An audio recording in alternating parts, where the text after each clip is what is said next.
After months of having two very different opinions on the size of California's budget shortfall, Governor Newsom and California's legislative analysts now appear to be mostly on the same page. California is facing a $27.6 billion deficit, according to the governor.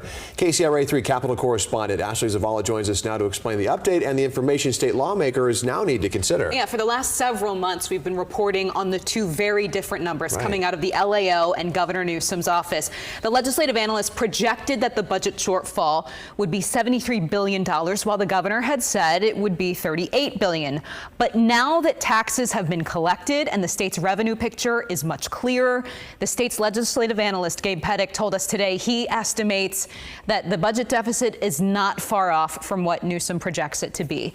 Pettick did say his office projects the state's revenue could be a little lower than what the governor is expecting, which is something lawmakers will have to consider. Pettick didn't give an exact number, though, on just how short revenue the state could be compared to what the governor projects it to be. Pettick's office, also known as the LAO, released an analysis today of the governor's updated spending plan, which that analysis showed that the governor's plan takes solid steps in addressing the financial issues. We think that the governor's proposal actually puts the state on better fiscal footing going forward. Some of the proposals that he includes, this is kind of from an architectural standpoint, some of his proposals would leave the state with more budget reserves than his January proposal.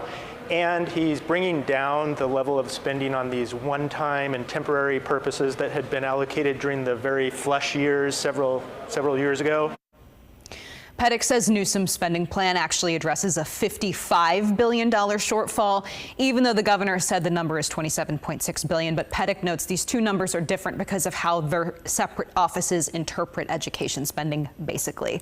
But the major takeaway here is that lawmakers are not faced with two very different figures to consider, which they had said that would make the budgeting process very, very complicated to have to weigh two very different numbers. So at least everyone's mostly on the same page. Yeah, we're in the same atmosphere now. At least in the same atmosphere. Same galaxy. Yeah. I still have so many questions. I think we all do. And again, there's going to be more analyses and there's going to be more discussion, but at least this is a solid first step. Okay. Yeah. Hey, we'll take it. Okay.